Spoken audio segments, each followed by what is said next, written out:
Good morning. Welcome back. So, last class we did stacks. In that, we did the pop operation and we wrote a program also for stack operations. Today, we will see the execution of it, and in the meantime, I will explain you how exactly the program works.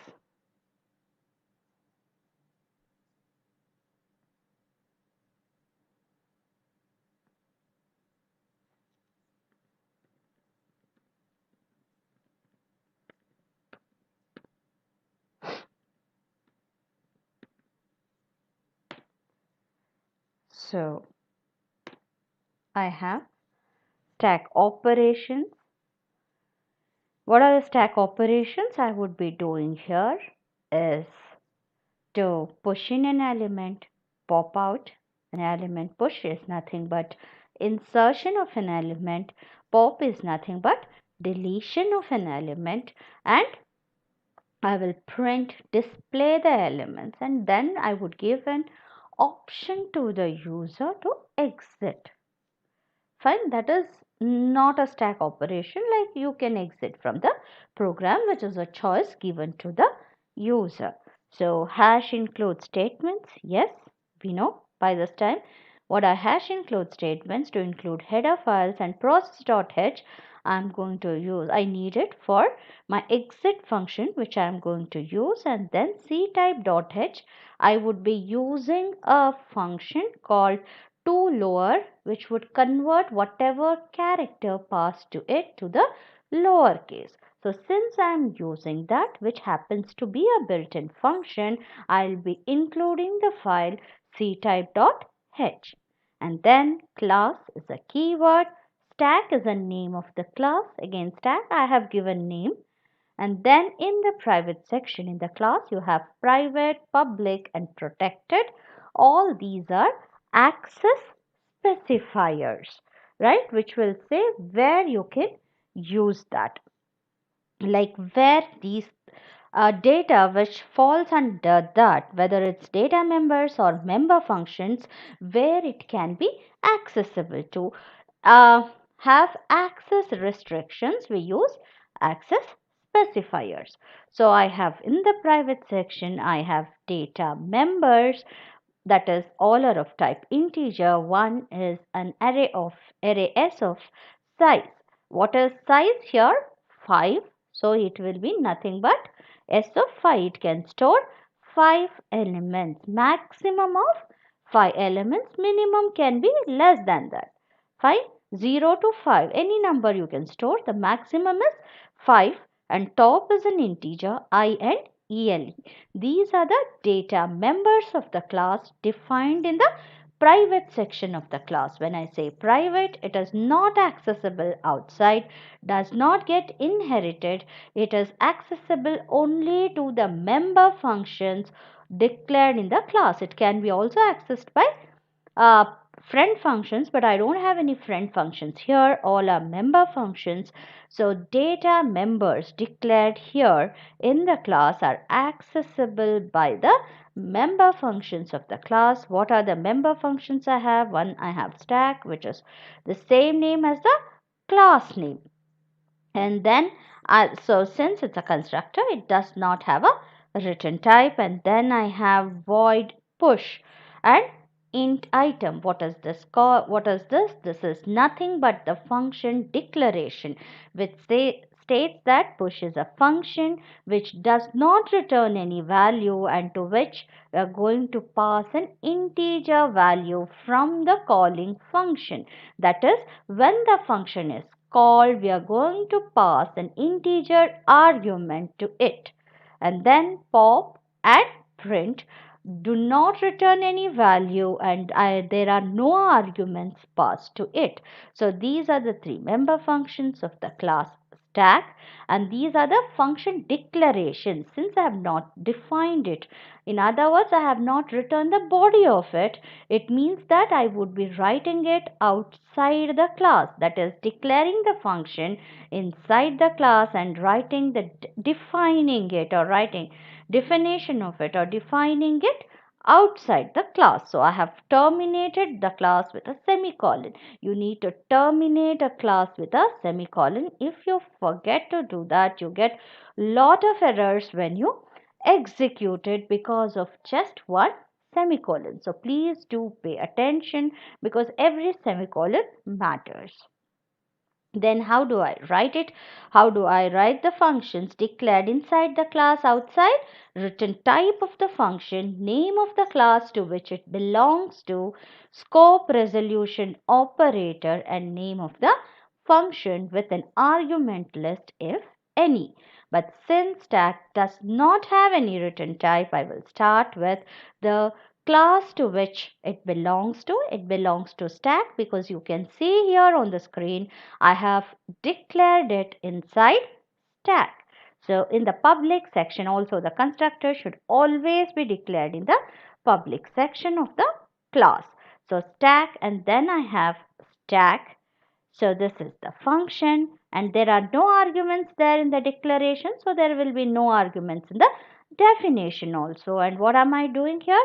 I am giving an initial value to the variable top, because when the stack is empty, that is when there are no elements in the stack, the value of top should be -1. That is, it is -1. Then it starts pointing to the, it will hold the location of the last element pushed in. But before, in an empty stack, top is equal to -1. I complete my function here, and then functions are not terminated with a semicolon. And then what are the two parts of function definition? The function definition has two parts, the function header and the function body. This is the function header, which states that, like, see, this is I'm implementing, defining it outside. So the return type of the function, what is the return type of the function push? You can see there, void. Void means the function do not return any value. That is what void means. The function does not return any value. Name of the class to which it belongs to is stack, and then name of the function is push. Before that, scope resolution operator, that is two colons, is nothing but scope resolution operator push, and then the argument. What is this argument? It's an integer argument. And then what is it? It is the formal argument or the formal parameter. The parameters or the arguments in the function header are called formal parameters. And then I have a single line comment here. The function is written in between the two flower brackets. Then I have the single line comment. What do you mean by comment? Comments are non-executable lines of code.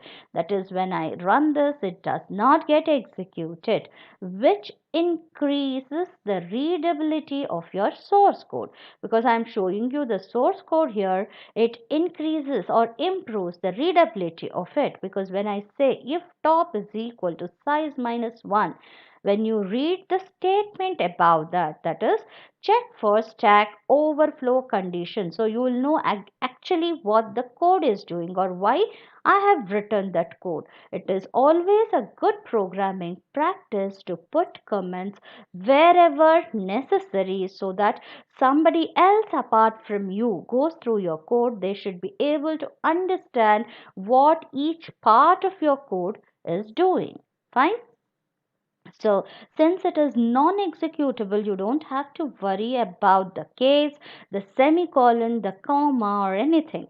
And then you have two types of comments in C++.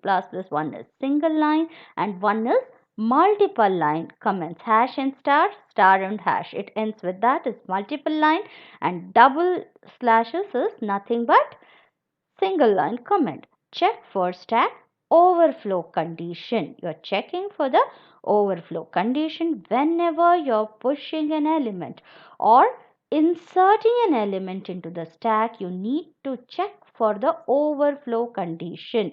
That is, you have to check whether there is any space in the stack or not. How do I check it? If top is equal to size minus 1 because I have s of size.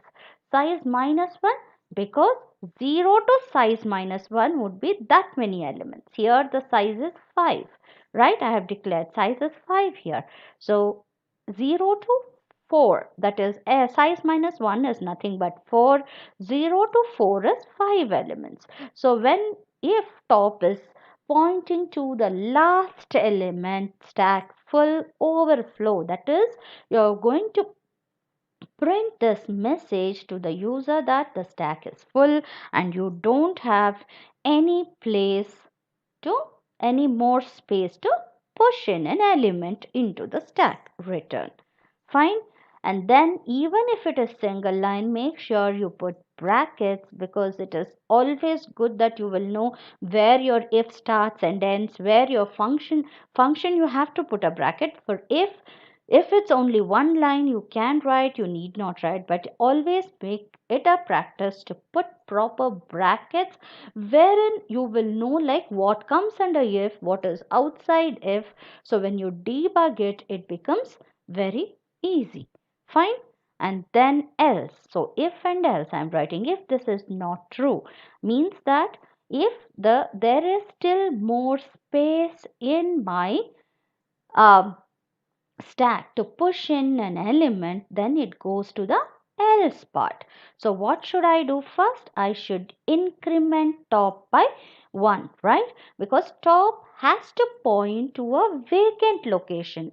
Till now the top would be pointing to the last element which was pushed in, that is the latest element which was pushed in, it would be last in element it would be pointing to.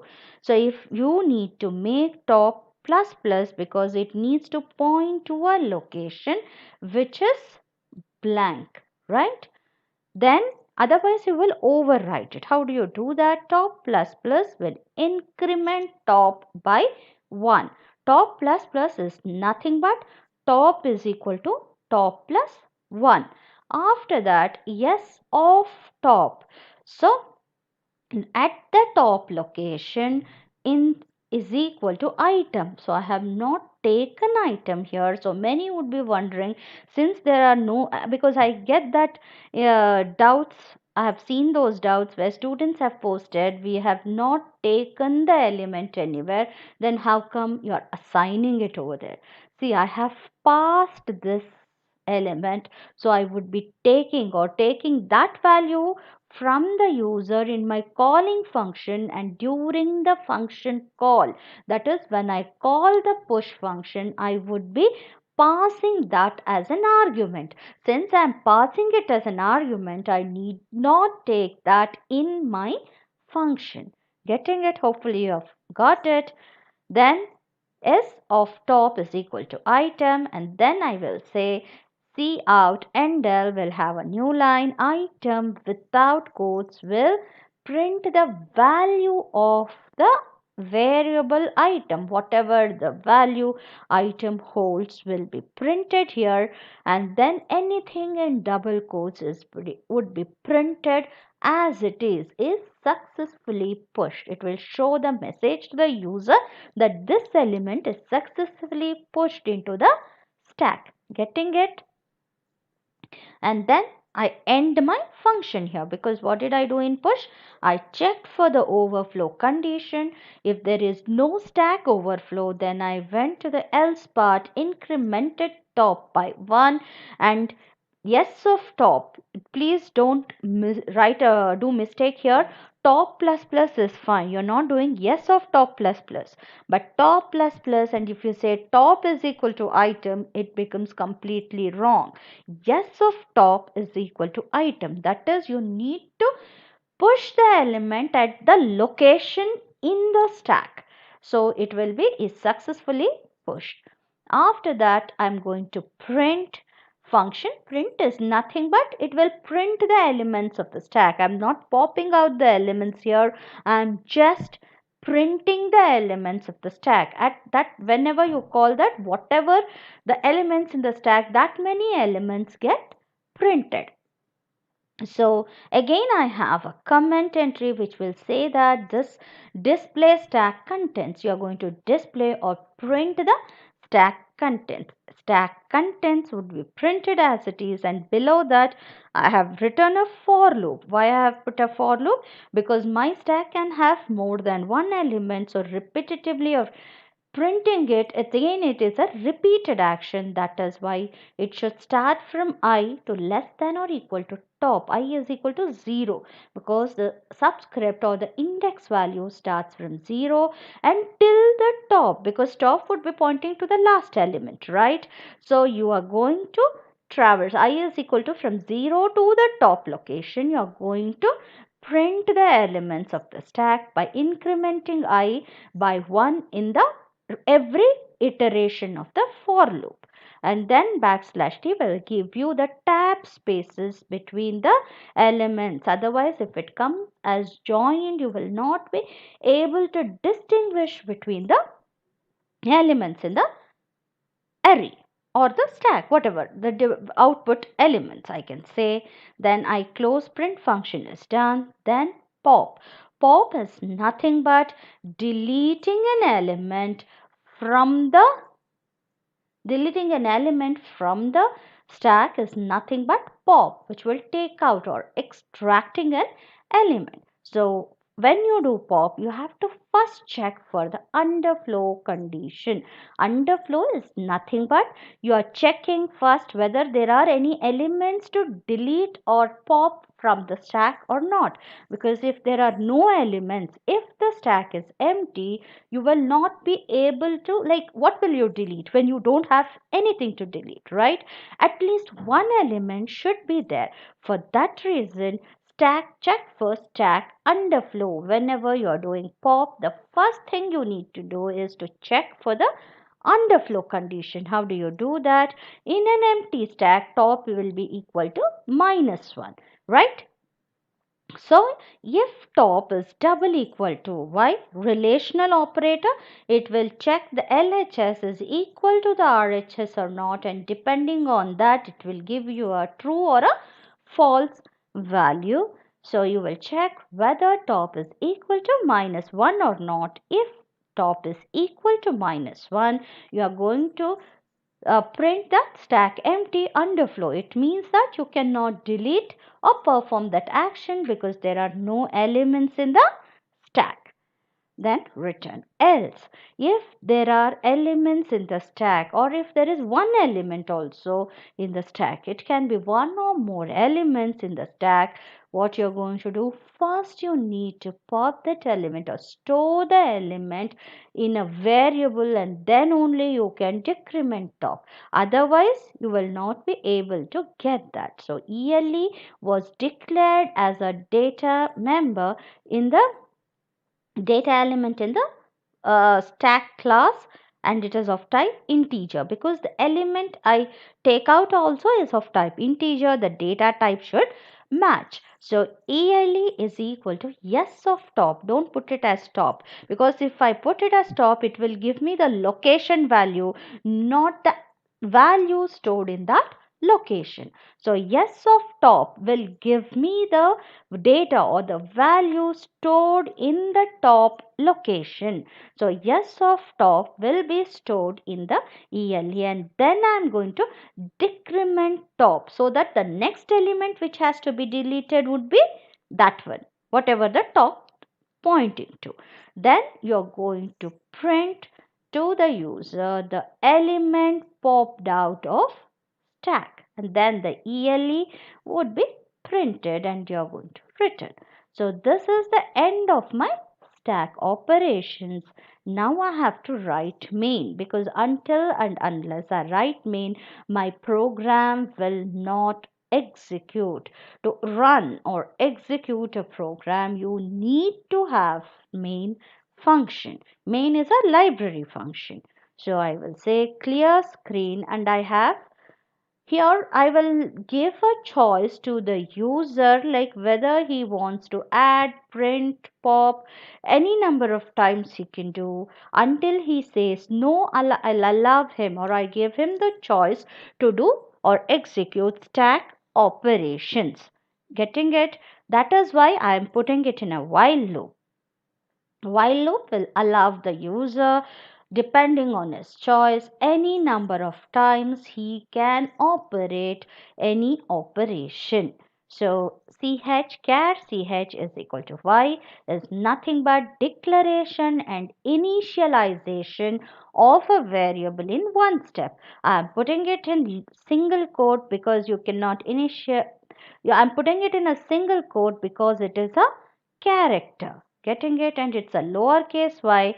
So where it will check for lowercase y only in the while loop. As C++ is case sensitive, as a user uppercase and lowercase are same to me. If I say uppercase y also, I would mean yes, but then according to this it will not take uppercase y is equal to lowercase y. For that reason I will be using the character function to lower. So whatever the user enters, if it is y, it gets converted into to lowercase and stored in the variable ch. I will be doing that in the end of the while loop.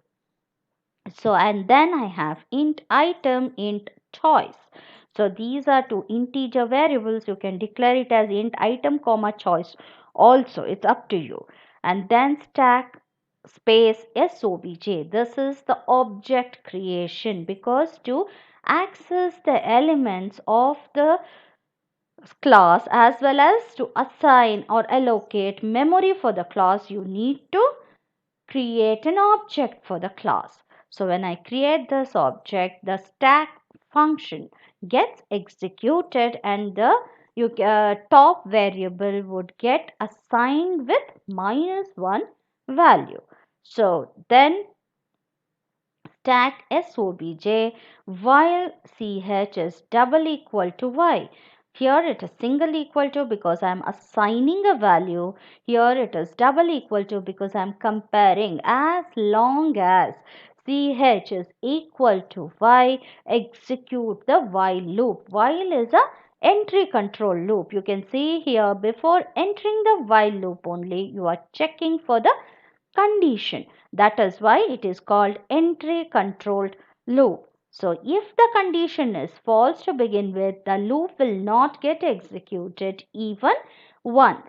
So while ch is equal to y, I am going to print it to the user as it is. Like if I enter your choice, I am taking from the user, right?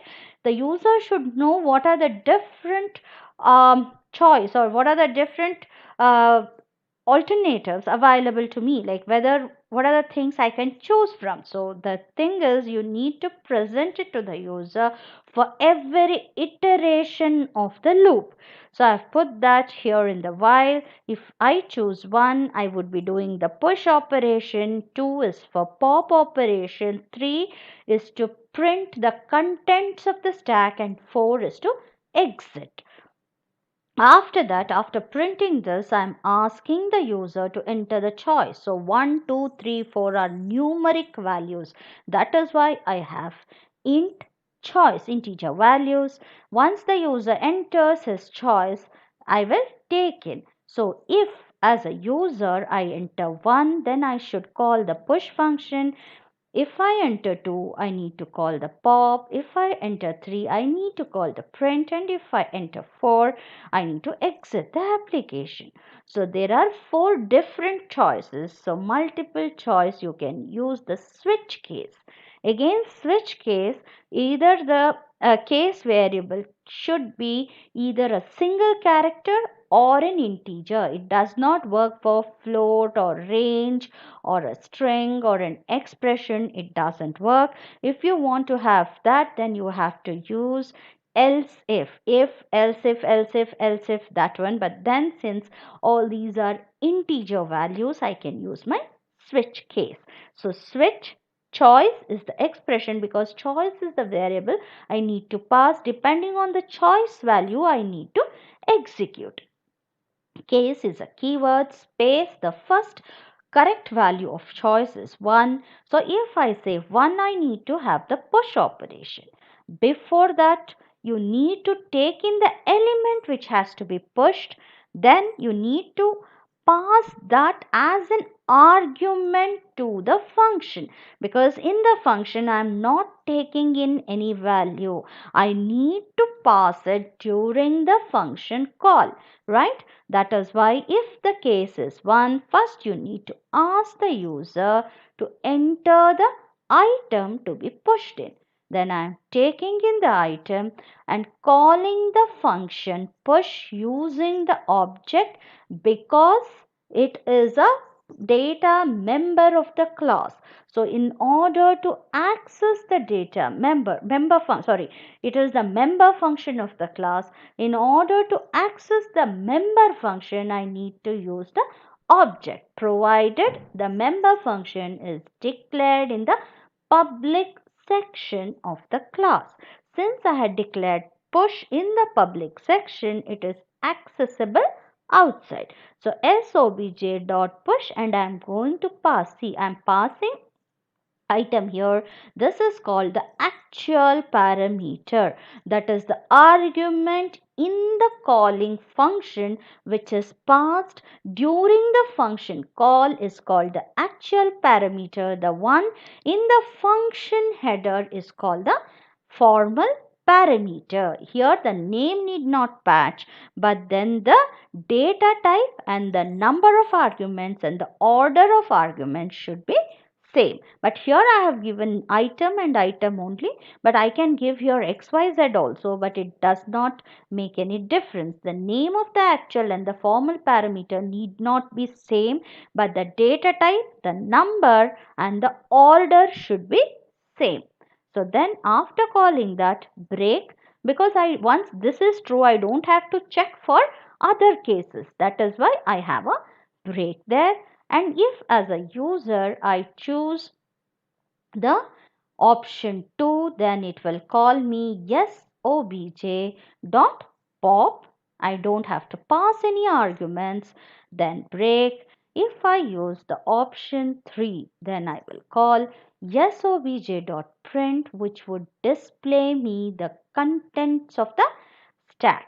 And after that, if I choose 4, then it will call me the exit function. For this function, I have included the header file process.h.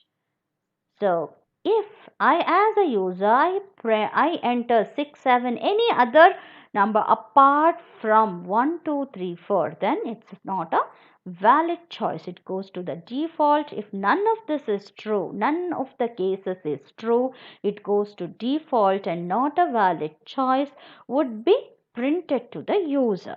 This is the end of my switch, but definitely I have not ended my while here.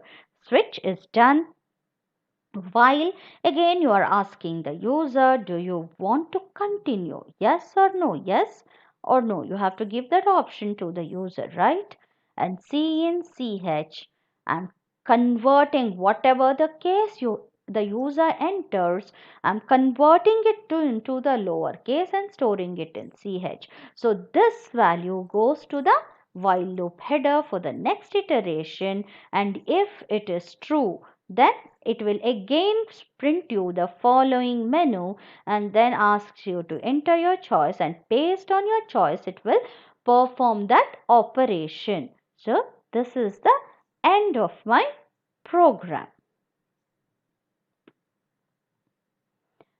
Please go through that. Then we will start with the execution. Hopefully you have understood this. So now we will go through the execution of it. Hopefully you have understood this. So let us execute it. Fine. Run.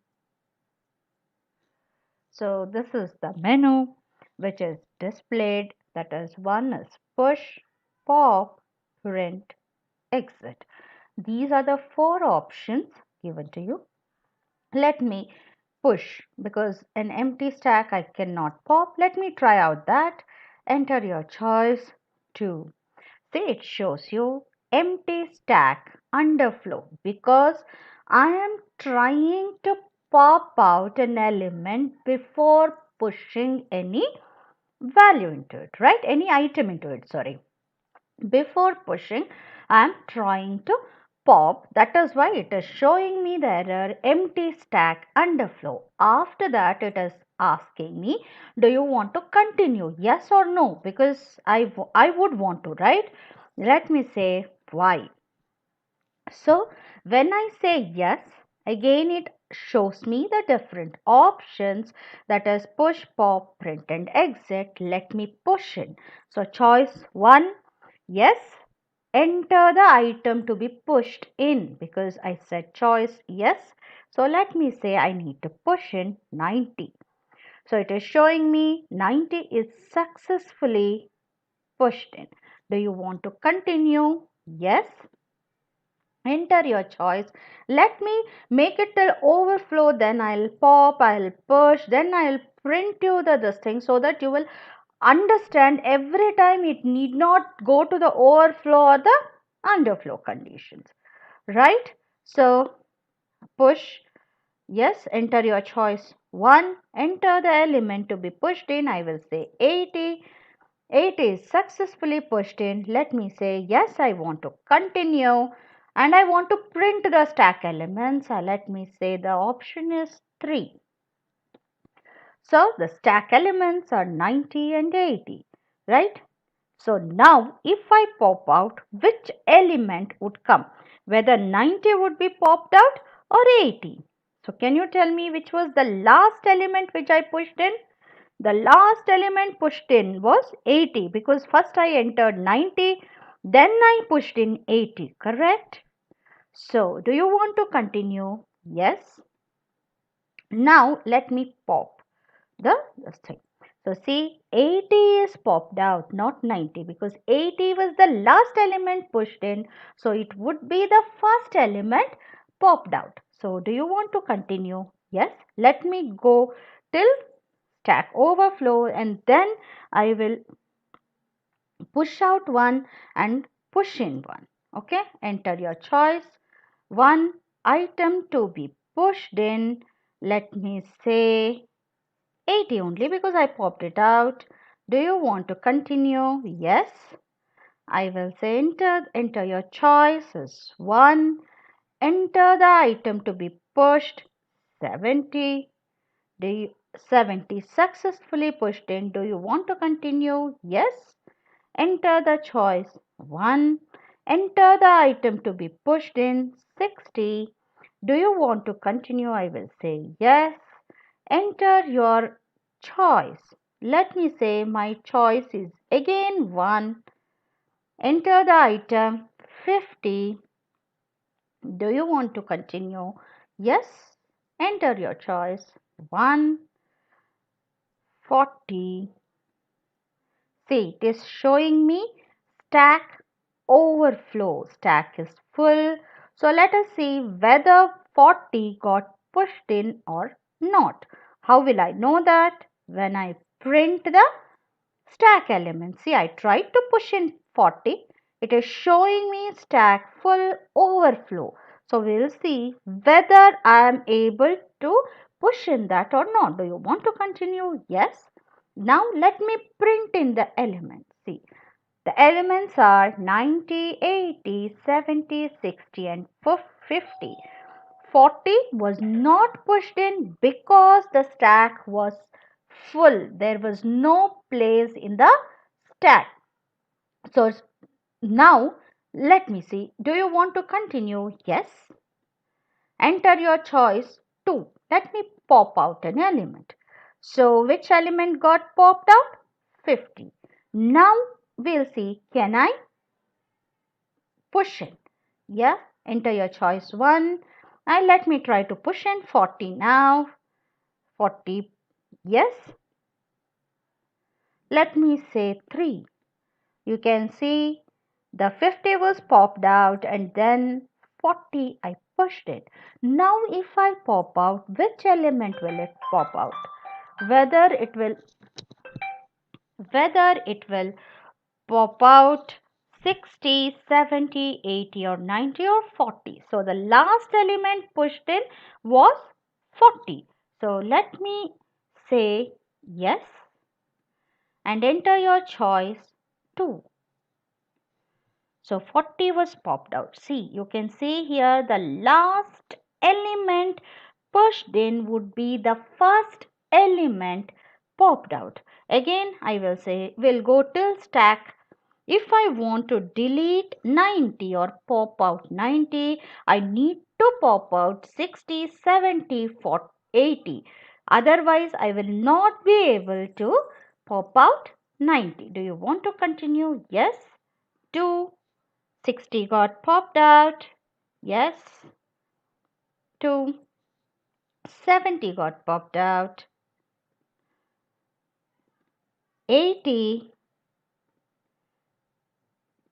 and 90. See, the 90 was the first to be pushed in and 90 is the last to be popped out. Now, yes, are there any elements? I don't think so. So, stack underflow it is showing me. So, push and pop and to print. Hopefully, you have understood. Let us say yes and choice exit 4. So, it came back. Hopefully, you have understood this operations and you can note it down. You have noted it down so that this is a practical program. It will help you. So, hopefully, you've understood push and pop.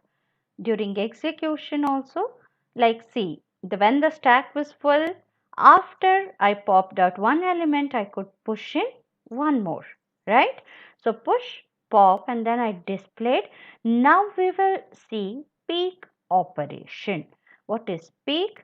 Peek is a process of returning the top item from the stack but does not remove it. Pop removes it. Peek is just to see what is there. It needs no parameters. The stack is not modified.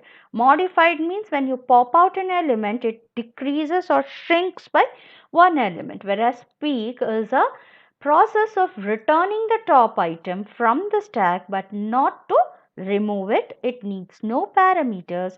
The stack is not modified. Getting it? Hopefully you've got what is peek operation is nothing but the returning of the top item of the stack but not removing it from it, and it is not, the stack does not get modified. The algorithm for this is stack and top. What is top? Top is a pointer which points to the topmost element of the stack, and stack is nothing but an array of n elements where n is the maximum number of elements I can have in my stack at a time. Like you can have less than that, but the maximum number of elements is n. So I can push in n elements and I can pop out n elements. When I push in n elements and after that if I try to push in, it will give me overflow condition. If I try to pop out n plus 1th element, that is n elements, it will give me n elements. But if I try to push in after, pop out after that, it will give me an underflow condition because my stack would be empty. So stack is an array with n elements and top is a pointer to the topmost, to the top element of the array or the stack. Okay, if top is null, yes, if you want to return the top element, at least there should be one element. If there are no elements, if you have to check for underflow. So print stack is empty because you cannot do the peek operation if there are no elements in your stack. So you have to first check for the underflow condition. Underflow condition is nothing but to check whether there are any elements in your stack or not. If top is null or top is equal to -1, it means that there are no elements in your stack and it is like underflow. You cannot perform the peek operation and you will exit. Otherwise, return stack of top, return the element which is present there. You're not removing it from there. And you will, that is called peek operation. Hopefully you have understood this. Please go through this again. Then we'll continue with advantages or applications of stack, and we will be doing one application, that is Polish notations. Like in that, what is a notation, what is an infix expression, and why is it difficult to evaluate it, what is precedence and what is associativity, how do you evaluate, how do you convert it into prefix, that is Polish notation, and postfix, that is reverse Polish notations, and how are they evaluated in stack, plus how do you convert an infix to prefix or postfix expressions we would be doing. Before that, please go through the peak operation. After that, applications of stacks. It is used to reverse a word. Yes, you put in a word, the first element or the first alphabet goes to the 0th location. So it will go on pushing in from 0 to n minus 1, and when you pop out, it will start from n minus 1 to 0. So if you pop out letter by letter, you will get the reverse of the word. Yes. And then undo operation, like you get the previous operation, you go on popping out the latest, you will get the second latest, and then the next, then the next. That is the undo operation, your text editor. Next is backtracking. This is a process where you need to access the most recent data element in a series of elements. Once you reach the dead end, you must backtrack. Next is language processing. What is language processing? Checking for balanced brackets or parenthesis matching. That is, every open bracket should have a closed bracket. It should be proper, right? Compiler syntax check for matching braces is implemented using stacks. I will show you like one PPT for that rather than doing it, because it's a long process and I don't want to complicate it further. Then conversion of decimal to binary, towers of Hanoi. If you were there in the college, you could have seen, actually you could see the towers of Hanoi. There are some rules, that is the middle one tower would be blank. How do you shift from one to another, from the first to the third tower?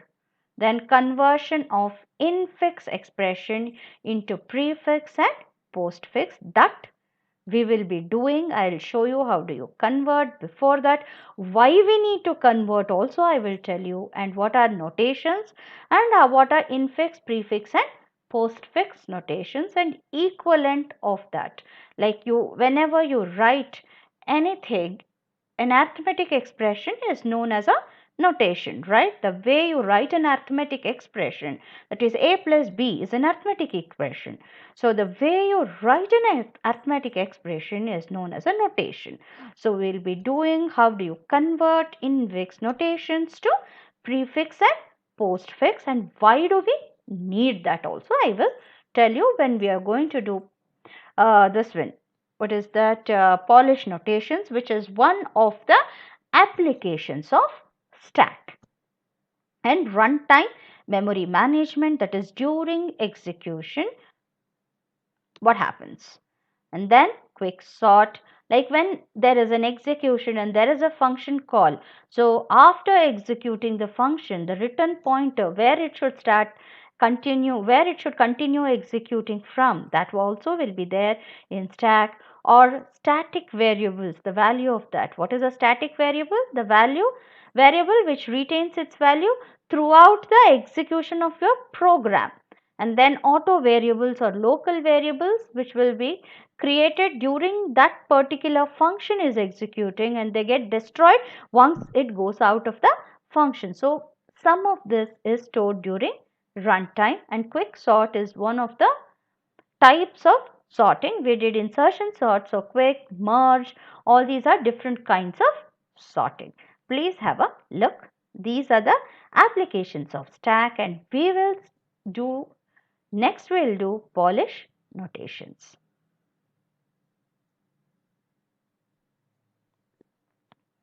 So, arithmetic expression. What is an arithmetic expression? An expression is nothing but a combination of operands and operators that evaluates and gives you a result. The result would be a single value. So, you may have a big expression, there may be intermediate results. That is, first you will solve the brackets depending on the precedence and the associativity. The thing gets evaluated, and then in the end you will get a single value result. The operands can consist of constants or variables, and operators are whatever is there are arithmetic operators. You have different operators also, right? Before going through these slides, I would like to explain what I mean by a notation and what is the different kinds of notation and why do I need it, right? And after that, we'll come back here and then we will see the conversions of it.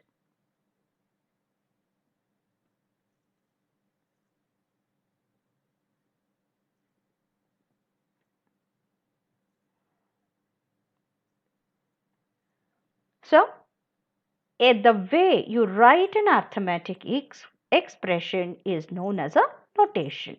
Notation is nothing but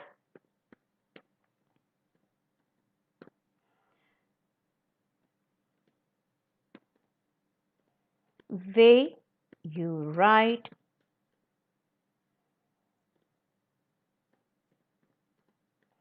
a arithmetic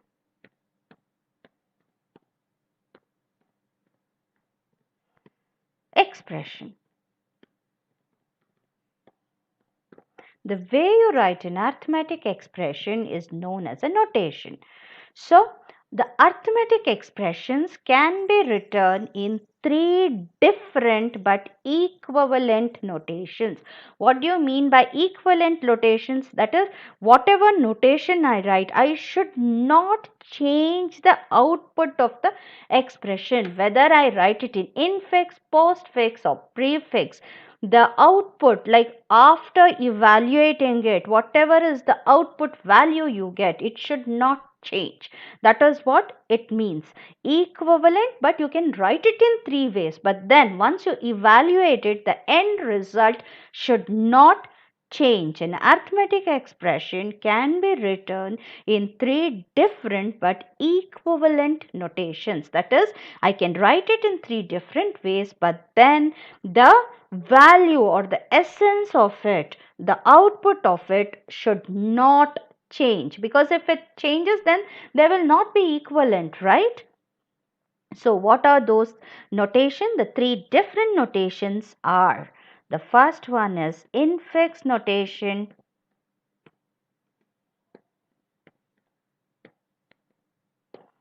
the second one is prefix notation,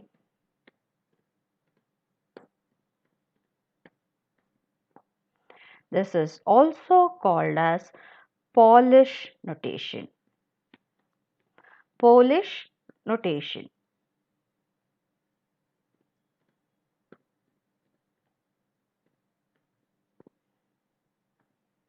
The third one is postfix or reverse Polish notation.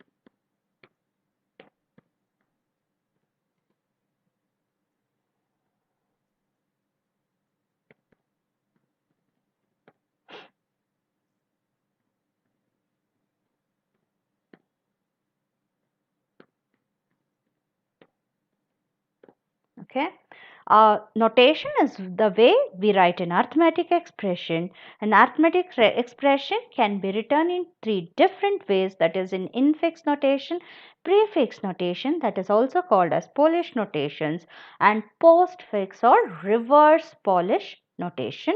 But then it is to be observed that you cannot change the essence or the output of this, whatever notation you write, but then it should be equivalent. That is, you cannot change the output of the expression. These notations are named depending on how the operator and the operand appears in the expression. Okay. Now we'll start with an infix, which you are all familiar with. So what is an infix notation?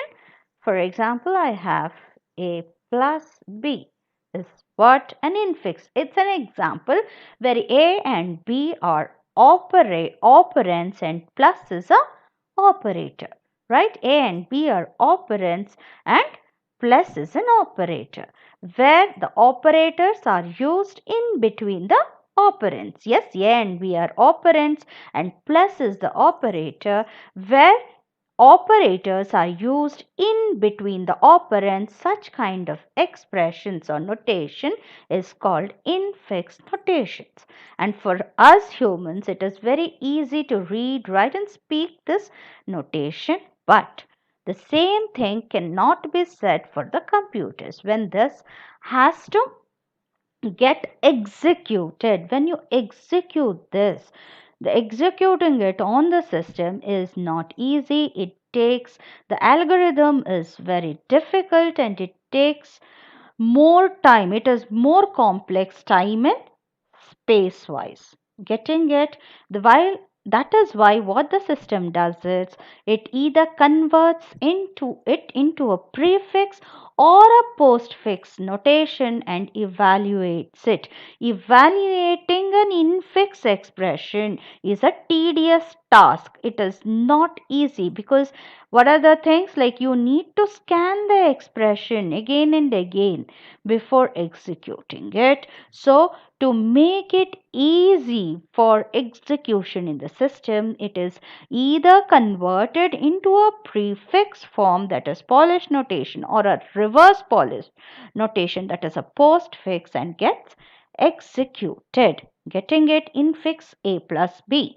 So where the operators are in between the operands. Next is the prefix notation. So prefix notation is what? A notation in which the operator is prefixed to the operands. That is, first the operator will be there and then the operands. So the equivalent notation, prefix notation for this is first the operator and then the operands. This is the equivalent prefix notation of the infix notation A plus B plus AB, where the operator is prefixed to the operands. We will do this again. I'll tell you exactly, if it's a complex notation, how do you convert it, just to understand like what is infix, what is prefix. I'm telling you this. Once we do today's and next day's class, you will be able to understand it in a proper way. So what is a prefix notation? A notation in which the operator is prefixed to the operands is called prefix notation. Prefix notation is also known as Polish notations. Next is the postfix notation. The equivalent postfix notation. The notation style, this postfix, is also known as reversed Polish notations.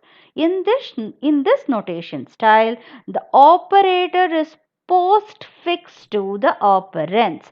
Postfix is nothing but after. Pre is before, it is A, B plus.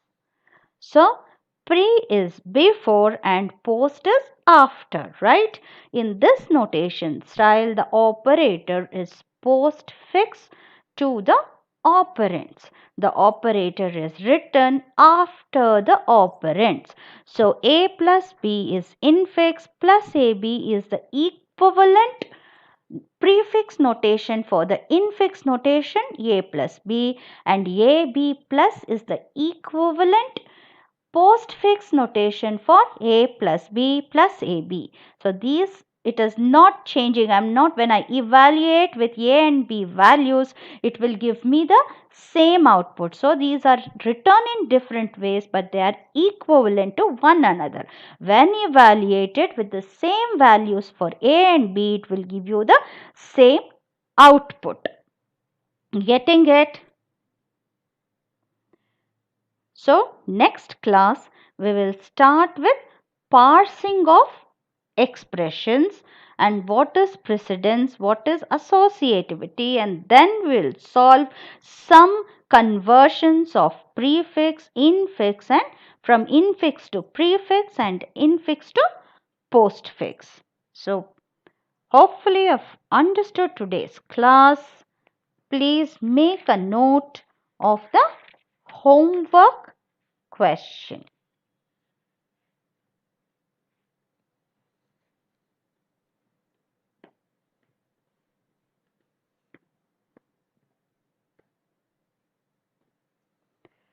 Write a program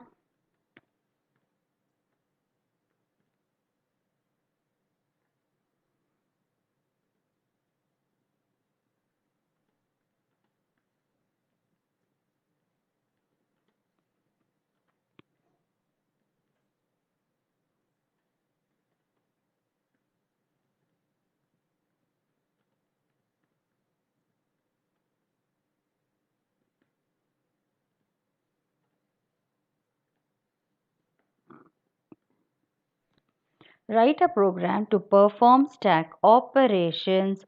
Second one, write an algorithm to perform pop.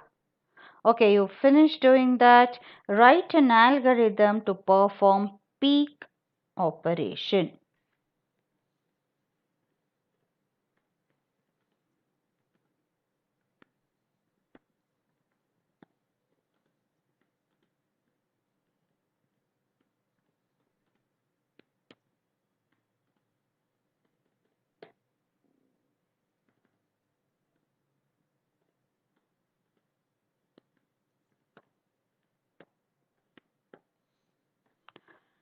Please note down the homework questions. Hopefully you have understood the class. If not, please go through that. Definitely stacks are very important. That too, especially push and pop, and it happens to be your practical programs also. So take care, stay safe, see you tomorrow. Bye bye.